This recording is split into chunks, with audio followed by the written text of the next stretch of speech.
নমস্কার, আজকের বাজার নিয়ে আলোচনা করব। নিফটি খুব একটা ক্রিটিক্যাল লেভেল থেকে কিন্তু মুভমেন্ট দিয়েছে, তাহলে এই মুভমেন্টটা কি জারি থাকবে কয়েকদিন নাকি আবার রিভার্স হতে পারে তা নিয়ে আলোচনা করব।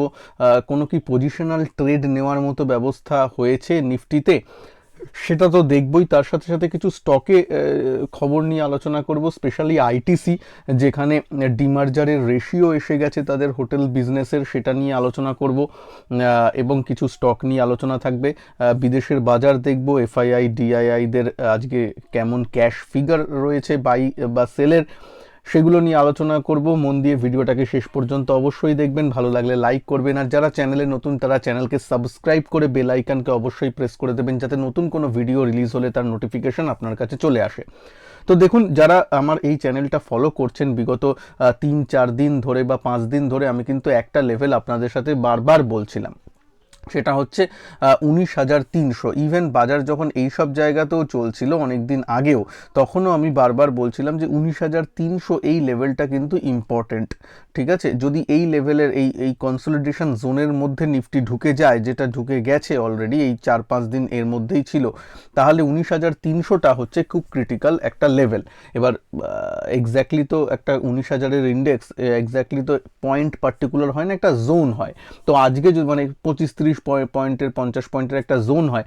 যদি আজকে দেখেন, আজকের বাজারের লো কিন্তু প্রায় 19,260-এর মতো, প্রায় 19,300 লেভেলটা থেকেই কিন্তু বাজার আজকে ঘুরে দাঁড়িয়েছিল এবং তার থেকে কিন্তু একটা ভালো মতন বাউন্স দেখা দিল। যদি আপনি দেখেন 19,300 থেকে বাজার বন্ধ দিল 19,434-এ, একটা ভালো কিন্তু 134 পয়েন্ট বা নিচ থেকে দেখলে প্রায় 150 পয়েন্টের উপর একটা মুভমেন্ট চললো।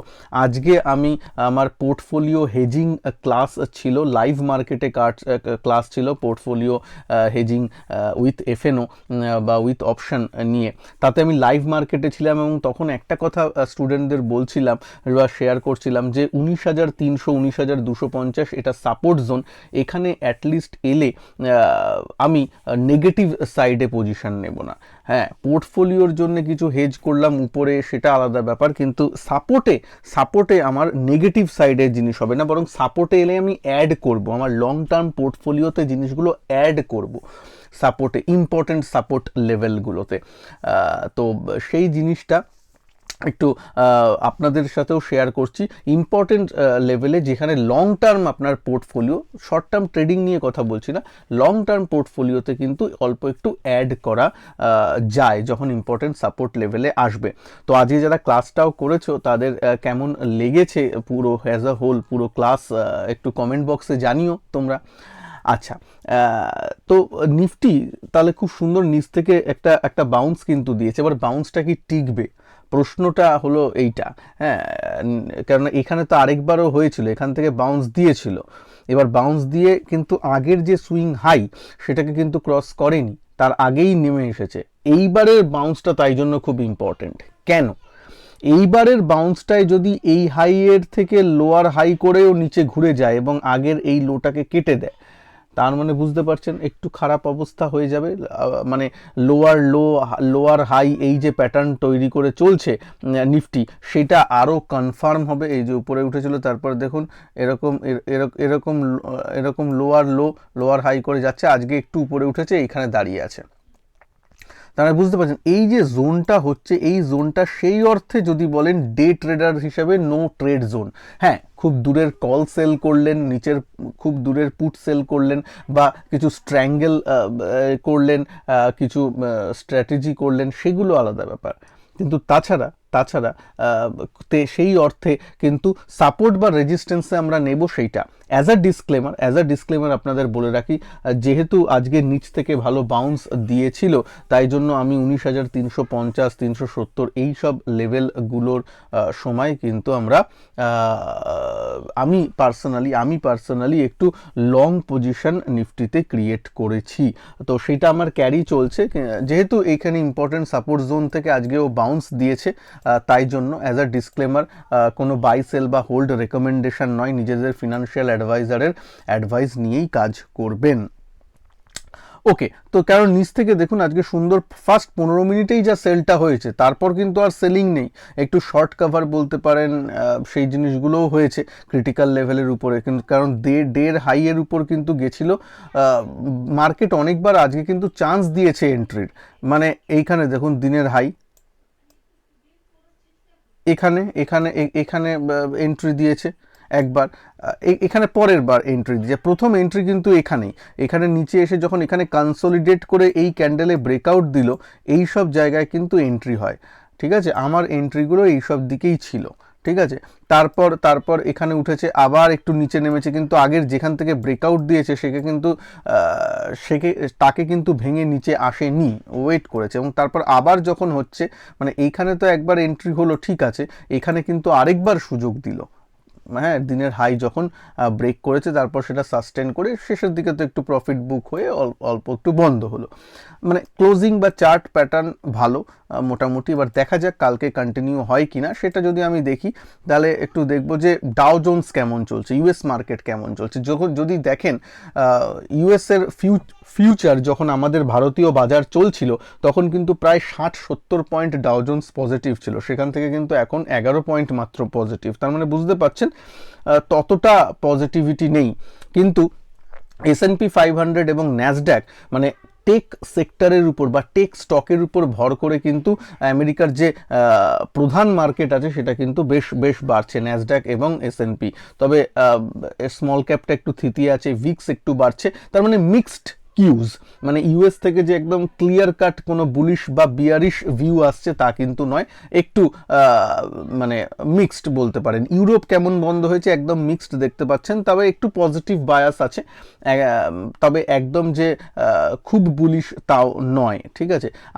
আমাদের গিফট নিফটি কি করছে সেটা একটু যদি দেখে নিই আমরা, তাহলে দেখব যখন লাস্ট দেখছিলাম ওই 21 পয়েন্টের মতো একটু মাইনাস হয়ে আছে, কারণ যেহেতু আমাদের যখন বাজার চলছিল তখন ইউএস বাজার একটু পজিটিভ ছিল, তাই জন্য।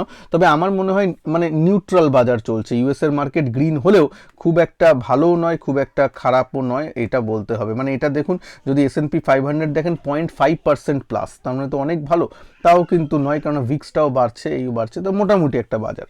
তো দেখা যাক কালকে কি হয়। তবে যদি আমরা নিফটির চার্টটা দেখি, নিফটির যেহেতু ক্রিটিক্যাল লেভেল থেকে একটা বাউন্স হচ্ছে, এবং এই লেভেলটা আপনাদেরকেও চেনানো আসছিল বারবার, এবং আজকে টেলিগ্রামেও, পাবলিক টেলিগ্রাম গ্রুপেও আমি আপনাদেরকে অ্যালার্ট করেছিলাম যে নিফটি কিন্তু নিচের 19,300 লেভেলটাকে সাপোর্ট হিসাবে আপাতত আজকের দিনের জন্য দেখিয়েছে।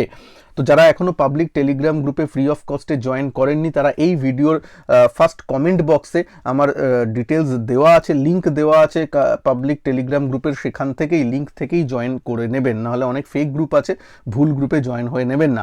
আর তার সাথে সাথে যারা লাইভ মার্কেটে আমার সাথে, যেখানে আমি ক্লাস করাই, মাসে 15খানা থেকে 12খানা লাইভ মার্কেটে ক্লাস চলে, এফএনও এবং আপনার সুইং ট্রেডিংয়ের স্টক রিলেটেড কথাবার্তা হয়, সেখানে যদি শিখতে চান তাহলে তারও ডিটেলস আমার এই ভিডিওর ডেসক্রিপশন বক্সে এবং কমেন্ট বক্সে দেওয়া আছে, সেখানে পেমেন্ট এবং কোর্স ফি, কোর্সের ডিটেলস, ভিডিও সব কিছু দেওয়া আছে, একটু দেখে নেবেন, জয়েন করতে চাইলে যুক্ত হয়ে যাবেন, সব ডিটেলস কমেন্ট বক্সে এবং ডেসক্রিপশন বক্সে দেওয়া আছে।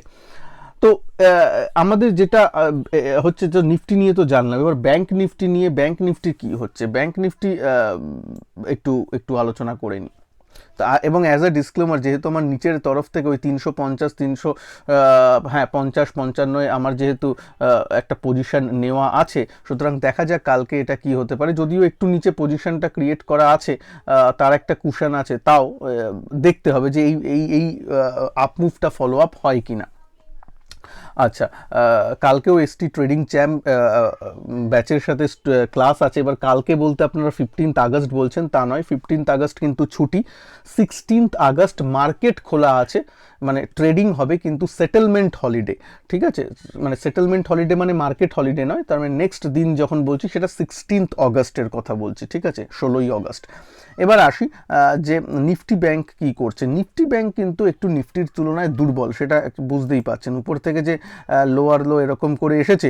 নিফটি যেমন এখানে একটা ডাবল বটম করে একটু উপরের দিকে গেছে, কিন্তু সেটা যায়নি, কিন্তু একবারে জিনিসটা ভেঙে দিয়েছিল। এই যে কনসলিডেশন জোন, এখানে কিন্তু এর মধ্যে কিন্তু ঢুকে গেছিল এবং তার মধ্যেই আজকে একটা ডোজি ক্যান্ডেলের মতো ক্রিয়েট করেছে। যদিও লো থেকে একটা উপরে গেছে, কিন্তু নিফটির মতো অতটা এই নয়। যদিও ক্লোজিংটা 44,000-এর উপরে হয়েছে, একটা পজিটিভ দিক, তবে খুব একটা যে কনভিন্সিং তা নয়। তবে দেখা যাক কালকে যদি ফলো আপ হয় এবং আজকের হাইয়ের উপরে যায়, আজকের যদি হাইয়ের উপরে যায়, যেটা আপনার মোটামুটি এই লেভেলটা যেটা আমি মার্ক করলাম 44,200, এই লেভেলের উপরে যদি নিফটি ব্যাংক ট্রেড করতে থাকে তাহলে একটু হলেও পজিটিভিটি দেখা যেতে পারে। না হলে কিন্তু আমি নিফটি ব্যাংক থেকে একটু দূরে থাকবো। নিফটিতে লং যদি কিছু ইন্ডেক্সে করতে হয়, সেটা নিফটি, সেখানে ক্লিয়ার কাট সাপোর্ট জোন 19,250 থেকে 19,300 বেরিয়ে এসেছে। আর উপরের দিকে যদি একটু বড় টার্মসে নেন, মিডিয়াম টার্মসে নেন, তাহলে কিন্তু এইটা একটা রেজিস্ট্যান্স জোন আসছে 19,600। প্রথমে তো 19,500 থেকে 530, তারপর 19,600, 625, এই জোনটা কিন্তু রেজিস্ট্যান্স জোন হিসাবে আসছে। এবার দেখা যাক কতটা নিফটি করতে পারে। আর মাঝখানে সেই অর্থে কোনো নো ট্রেড জোন টাইপের হয়। ঠিক আছে, নিফটি ব্যাংকেরও বললাম, নিফটির বললাম। এবার কিছু স্টক নিয়ে বলি। প্রথমে তো আইটিসির একটু ডিমার্জারের নিউজ এসছে। আজকে আইটিসির রেজাল্টও এসছে, রেজাল্ট ভালো হয়েছে, খুব একটা খারাপ হয়নি, ঠিকঠাক রেজাল্ট আছে। দেখুন আইটিসির থেকে ভালো রেজাল্ট আশা করাই যায়, কারণ আইটিসি ভালো কোম্পানি। ঠিক আছে, সুতরাং ওই নিয়ে বেশি মাতামাতি নেই। মাতামাতি হচ্ছে অন্য জায়গায়, সেটা হচ্ছে ওদের হোটেল বিজনেসকে ওরা ডিমার্জ করেছে নিজেদের বিজনেস থেকে। তাহলে আজকে রেশিওটা এসেছে যে প্রত্যেক 10টা শেয়ারে একটা করে আইটিসির হোটেল ব্যবসার শেয়ারটা আপনি পেতে চলেছেন। যদি কারোর কাছে ধরুন 10টা আজকের মানে 10টা আইটিসির শেয়ার থাকে, আমি পরবর্তীকালে আপনার এক্স ডেট আরও ডিটেলসগুলো বলে দেব, সেটা নিয়ে চিন্তা করবেন না। কিন্তু আজকের দিনে আমি বলে দিই, যদি আপনার কাছে 10খানা আইটিসির শেয়ার থাকে, তাহলে আপনি একখানা মানে আইটিসির হোটেলের শেয়ার পাবেন। ঠিক আছে, এইটাই হচ্ছে ব্যাপার। যদি আপনার কাছে 100টা আইটিসির শেয়ার থাকে, তাহলে টোটাল 10খানা আইটিসি হোটেলের শেয়ার পাবেন। এটাই হচ্ছে ডিমার্জার রেশিওটা এসেছে।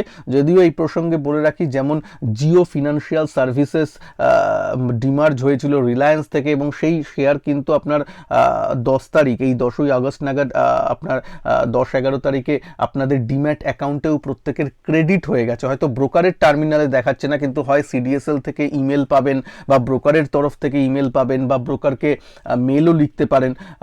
অলরেডি যারা ওই রেকর্ড ডেটে 20শে জুলাই যাদের হাতে ছিল রিলায়েন্স, তারা কিন্তু অলরেডি পেয়ে গেছেন শেয়ার জিও ফিনান্সিয়াল সার্ভিসের। একটু চেক করে নেবেন, এই নিয়ে ডিটেলস ভিডিও আমার চ্যানেলে আছে, দেখে নিতে পারেন। তো চলুন আর কয়েকটা স্টকের কথা বলি, যেটা স্টকটা একটু নজর রাখতে বলবো।